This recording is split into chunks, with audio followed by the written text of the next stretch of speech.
Hello everyone, আমি astrologer এবং বাস্তু কনসালটেন্ট তনুশ্রী। আজকে আমি তুলা রাশি জাতক জাতিকাদের জন্য 2024 সালে তুলা রাশির মানুষদের কেমন কাটতে চলেছে বা জীবনে কি কি ধরনের পরিবর্তন আসতে চলেছে, সেটা কর্মজীবন, আপনার বিজনেস, আপনার আর্থিক অবস্থা, আর্থিক লাভ ক্ষতির সম্ভাবনা, শিক্ষাগত অবস্থা, প্রেম সম্পর্কের উত্থান পতন, দাম্পত্য জীবন, স্বাস্থ্য সম্পর্কিত বিষয়ে বিস্তারিত আলোচনা করব। তুলা রাশির জাতক জাতিকাদের জন্য বছরের শুরু থেকেই শনি মহারাজ পঞ্চম ভাবে থাকবেন, যা আপনার সপ্তম, একাদশ ভাব এবং দ্বিতীয় ভাবকে সম্পূর্ণ দৃষ্টি রাখবে। এবং দেবগুরু বৃহস্পতি 1 মে পর্যন্ত আপনার সপ্তম ভাবেই থাকবেন এবং আপনার প্রথম ভাব, দ্বিতীয় ভাব এবং একাদশ ভাবে দৃষ্টি দেবে। এবং তারপরে অষ্টম ভাবে চলে গেলে এটি আপনার দ্বাদশ ভাবে, আপনার দ্বিতীয় ভাবে এবং আপনার চতুর্থ ভাবে দৃষ্টি দেবে। রাহু মহারাজ প্রথম থেকেই ষষ্ঠ ভাবে থাকছে এবং কেতু দ্বাদশে থাকবে। এই বছরটা আপনাকে আর্থিকভাবে সমৃদ্ধ করবে। এই বছর আপনি বছরের শুরু থেকেই একটি নতুন বিজনেস শুরু করার পরিকল্পনা করতে পারেন। আপনার বিজনেস সম্প্রসারণের জন্য ভালো সম্ভাবনা থাকতে দেখা যাচ্ছে। আপনি আপনার মনের মধ্যে কোনো ভালো সংকল্প নিয়ে বছরটা শুরু করতে দেখা যাবে। তার কারণে আপনার প্রিয়জনরাও আপনার সাথে খুশি হবে। এই বছর বিদেশে যাওয়ার সম্ভাবনা কম দেখা যাচ্ছে এবং এমন সম্ভাবনা রয়েছে যে মাঝে মাঝে আপনার পরিকল্পনাগুলি তৈরি হতে পারে, তবে সেটা আপনি হতাশা হবেন না। পরিকল্পনা কিন্তু সম্পূর্ণ হতেও দেখা যাচ্ছে। এই বছর আপনার স্বাস্থ্যের কিছুটা যত্ন নিন এবং আপনার পারিবারিক দায়িত্ব আরও মনোযোগ দিয়ে নিতে হবে। তুলা রাশির জাতক জাতিকাদের কেরিয়ার দিক থেকে যেটা দেখা যাচ্ছে, কর্মজীবনে ভালো ফলাফল পেতে পারেন। বছরের শুরুতেই দেবগুরু বৃহস্পতি আপনার সপ্তম ভাবে থাকছে এবং শনি মহারাজ আপনার পঞ্চম ভাবে থাকবে। বছরের শুরুতে সূর্যমঙ্গল আপনার তৃতীয় ভাবে থাকবে। আপনার ষষ্ঠ ভাবে রাহুর প্রভাবের কারণে আপনি কোনো চ্যালেঞ্জের মুখোমুখি হতে ভয় পাবেন না এবং আপনার এই গুণটি আপনাকে আপনার কর্মজীবনে অনেক সাফল্য দেবে। এবং আপনি যে কাজই পান না কেন, আপনি আপনার চাকরিতে খুব ভালোভাবে করতে সেটা সক্ষম হবেন, যার কারণে আপনার ঊর্ধ্বতন কর্তৃপক্ষরাও তাতে খুব খুশি হবেন এবং তাদের অনুগ্রহে আপনি একটি ভালো অবস্থানে পেতে দেখা যাচ্ছে। মার্চ এবং এপ্রিল মাসে আপনার জন্য একটু ঝামেলাপূর্ণ হতে দেখা যাচ্ছে। এই সময় আপনাকে অন্য কাজের জন্য চেষ্টা করতে হতে পারে, কারণ প্রথম চাকরিতে এখানে একটু সমস্যা তৈরি হতে পারে। মে এবং জুন মাসে আপনাকে আপনার কর্মক্ষেত্রে আপনার বিরোধীদের থেকে সতর্ক থাকতে নির্দেশ দেয়া হচ্ছে। তারা আপনার বিরুদ্ধে বিভিন্ন রকম ষড়যন্ত্র করতে পারে। এর কারণে আপনাকে আপনার কর্মজীবনের সমস্যার সম্মুখীন হতে দেখা যাচ্ছে। এরপরে সময় আপনাকে আবার অগ্রগতি দেবে। আগস্ট থেকে ডিসেম্বর পর্যন্ত সময়টা আপনার জন্য আবার খুব ভালো সময় আসতে দেখা যাচ্ছে এবং আপনি আপনার কাজে দৃঢ় থাকবেন এবং প্রতিটি কাজ ভালোভাবে করবেন এবং নিজের জন্য একটি আলাদা জায়গা তৈরি করতে আপনি পুরোপুরি সক্ষম হবেন। তুলা রাশি জাতক জাতিকাদের বিজনেসের দিকটা যেটা দেখা যাচ্ছে, বছরের শুরুটা খুবই ভালো যাবে। শনি এবং বৃহস্পতির প্রভাব থাকবে। বছরের শুরুতেই ষষ্ঠভাবে রাহুর উপস্থিতি, তৃতীয়ভাবে সূর্য, মঙ্গল এবং দ্বিতীয়ভাবে বুধ এবং শুক্রের উপস্থিতি আপনার বিজনেসকে অগ্রগতির ইঙ্গিত দিচ্ছে। আপনার বিজনেস খুব দ্রুত অগ্রসর হতে দেখা যাবে। আপনি এগিয়ে যাওয়ার অনেক সুযোগ পাবেন। বিজনেসে ভালো অগ্রগতি হবে, যা আপনার প্রত্যাশার চেয়েও ভালো হবে। তাই আপনি সন্তুষ্ট এখানে থাকতে দেখা যাবে। মে থেকে অক্টোবরের সময়টা আবার কিছুটা দুর্বল হবে। এই সময় আপনি আপনার বিজনেসে কিছু নতুন উত্থান পতন দেখতে পারবেন। এর সাথে আপনাকে আপনার ব্যবসার নতুন কিছু পরিকল্পনা বাস্তবায়নের কথা বিবেচনা করতে হবে, কারণ সেগুলি ছাড়া আপনি কাজের ক্ষেত্রে ততটা সফল পাবেন না যতটা আপনি আশা করেছিলেন। তারপরের সময়টা বিজনেসের দিক থেকে আবার ভালো যাবে। তুলা রাশির এপ্রিল এবং আগস্ট মাসগুলি সরকারি ক্ষেত্রের সাথে কাজ করতে সাহায্য করবে এবং তারা আপনার ব্যবসায় নতুন প্রবৃদ্ধি আনবে। বছরের শুরুতে আপনি কোনো গুরুত্বপূর্ণ ব্যক্তির সংস্পর্শে এসে আপনার বিজনেসকে প্রসারিত করতে সম্পূর্ণভাবে সক্ষম হবেন।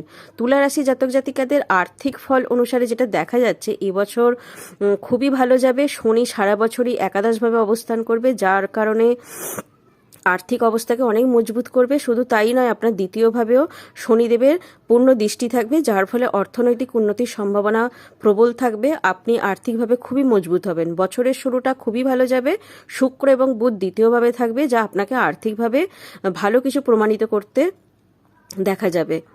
মঙ্গল মহারাজের কৃপায় মার্চ এবং মে এবং আগস্টের পর সময়টাও আর্থিকভাবে খুব ভালো যাবে বলে মনে করা হচ্ছে। আপনিও সূর্য দেবতার আশীর্বাদ পাবেন, যার কারণে আগস্ট মাসে আপনি সরকারি ক্ষেত্র থেকে লাভের সুযোগ পাবেন এবং আপনি আর্থিকভাবে অনেক বেশি মজবুত অবস্থানে থাকবেন।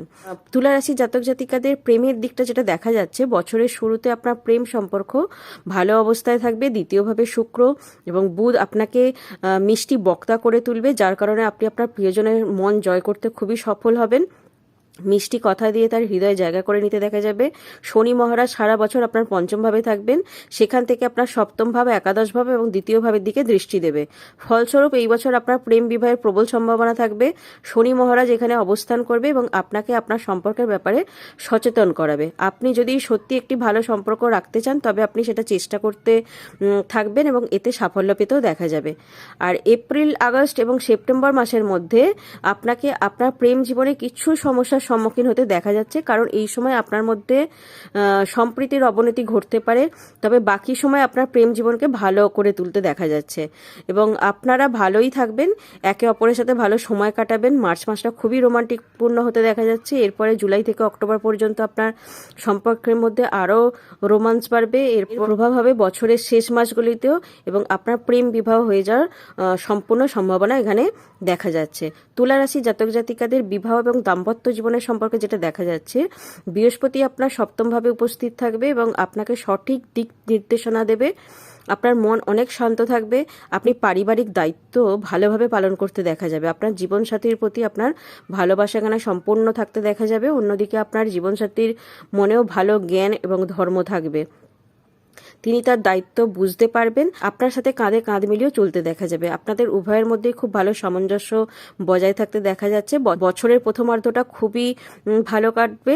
বছরের দ্বিতীয়ার্ধে বৃহস্পতি আপনার অষ্টমভাবে প্রবেশ করবে, তারপর পরিস্থিতি একটু পরিবর্তন আসতে দেখা যাচ্ছে। যাই হোক, তারপরে আপনি আপনার শ্বশুরবাড়ির সদস্যদের বিয়েতে যোগ দেওয়ারও সুযোগ পাবেন, যেটা আপনার পরিবারের সুখ আনবে এবং আপনাকে অনেক খুশি থাকতে দেখা যাবে।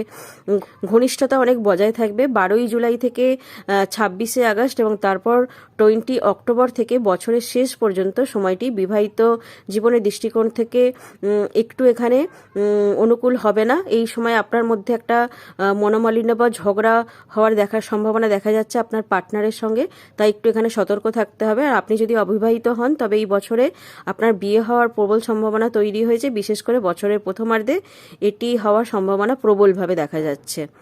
তুলা রাশি জাতক জাতিকাদের পারিবারিক দিক থেকে যেটা দেখা যাচ্ছে, এই বছরটা মধ্যম হতে চলেছে। বছরের শুরুটা খুব ভালো যাবে, কারণ শুক্র এবং বুধ দ্বিতীয়ভাবে থাকবে, চতুর্থভাবে অধিপতি শনি পঞ্চমভাবে থাকবে এবং পারিবারিক সম্প্রীতি বৃদ্ধি করতে দেখা যাবে। তৃতীয়ভাবে সূর্য মঙ্গলের কারণে ভাই বোনেদের মধ্যে কিছু বড় সাফল্য অর্জন করতে দেখা যাবে।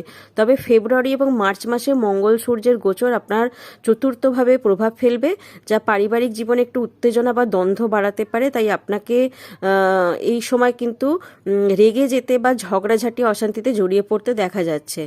আর তুলা রাশির মে থেকে পরিস্থিতি আবার ভালো হতে দেখা যাচ্ছে। আপনি আপনার পরিবারের সদস্যদের সমর্থনে আপনার গুরুত্বপূর্ণ কাজগুলি করতে সফল হবেন। পরিবারে, ব্যবসায়, বিজনেসে পরিবারের সদস্যদের কাছ থেকে সহযোগিতা পাবেন। আপনার ভাই এবং বোনেরা আপনার জন্য অনুপ্রেরণাদায়ক হবে এবং আপনাকে সাহায্য করবে, এটি আপনাকে খুশি করবে। তুলা রাশি জাতক জাতিকাদের সন্তানের দৃষ্টিকোণ থেকে যেটা দেখা যাচ্ছে, এবছর খুবই ভালো যাবে। আপনার সন্তান ধীরে ধীরে তার ক্ষেত্রে উন্নতি করবে।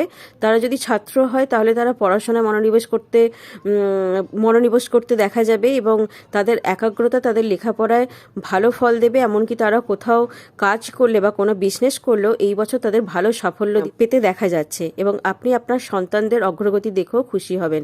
এই বছরে 15ই মার্চ থেকে 23শে এপ্রিলের মাঝে মঙ্গল আপনার পঞ্চমভাবে প্রবেশ করবে, তাই এই সময়ে আপনার সন্তানদের একটু বিশেষ যত্ন নিতে হবে। এর সাথে তাদের স্বাস্থ্যের অবনতি হতেও দেখা যাচ্ছে, কোনো ধরনের আঘাত ইত্যাদি হতে দেখা যাচ্ছে। তাদের স্বাস্থ্য যত্ন নিলে বাকি সময়টা ভালোই কাটবে।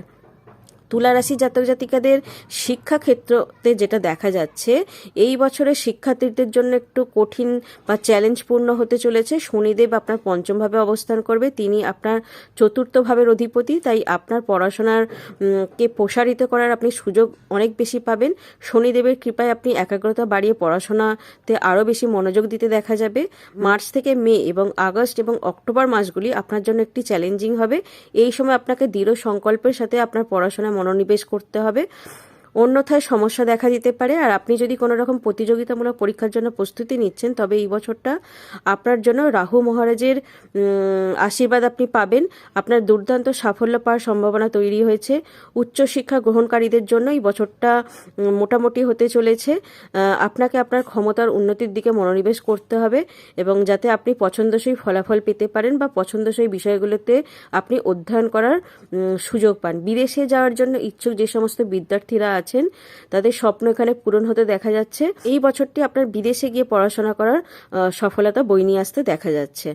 তুলা রাশির জাতক জাতিকাদের স্বাস্থ্যের দিক থেকে যেটা দেখা যাচ্ছে, এই বছরটা স্বাস্থ্যের দিক থেকে মধ্যম হতে চলেছে। বছরের শুরুটা ভালো হবে, কিন্তু রাহু সারা বছরই আপনার অষ্টমভাবে থাকবে।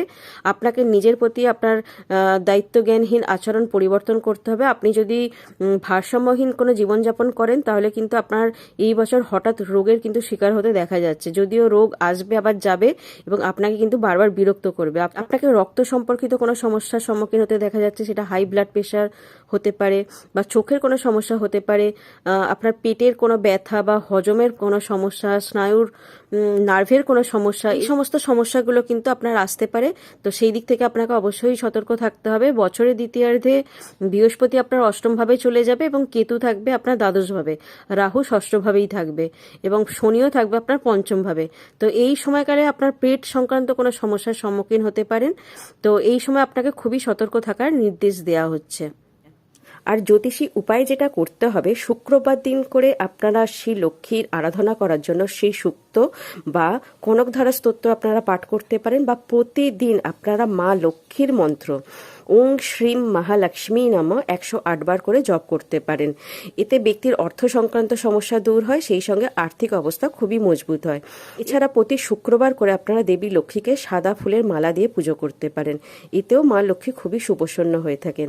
শুক্রবার দিন করে আপনারা দই, ক্ষীর বা জোয়ার বা চাল এগুলো আপনারা মন্দিরে দান করতে পারেন বা কোনো গরিব মানুষদেরকেও দান করতে পারেন। আর কখনোই কিন্তু ছেঁড়া জামাকাপড় আপনারা পরিধান করবেন না। বাড়িতে কোনো সাদা ফুলের গাছ লাগাতে পারেন এবং সাদা জামাকাপড় আপনারা পরার চেষ্টা করবেন। সুগন্ধি দ্রব্য প্রতিনিয়ত ব্যবহার করার চেষ্টা করবেন, এতে শুক্র দেবতা যেমন মজবুত হবেন এবং মা লক্ষ্মীও সম্পূর্ণভাবে সুপ্রসন্ন থাকবেন। এছাড়া আপনার ভাগ্য নির্ধারিত হয় আপনার নিজস্ব জন্মকুষ্ঠি বা জন্মছকে সমস্ত গ্রহের অবস্থানের ওপর। আপনার নিজস্ব জন্মকুষ্ঠিতে যদি সমস্ত গ্রহের অবস্থান ঠিক না থাকে বা কোনো খারাপ গ্রহের দশা অন্তর্দশা চলতে থাকে বা আপনার বাস্তুতেও যদি কোনো রকম সমস্যা হয়ে থাকে, তাহলে আপনারা ভালো কোনো অ্যাস্ট্রোলজারের সঙ্গে পরামর্শ করতে পারেন।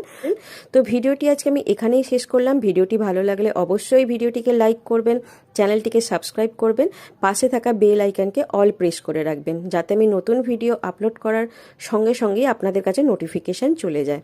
নমস্কার।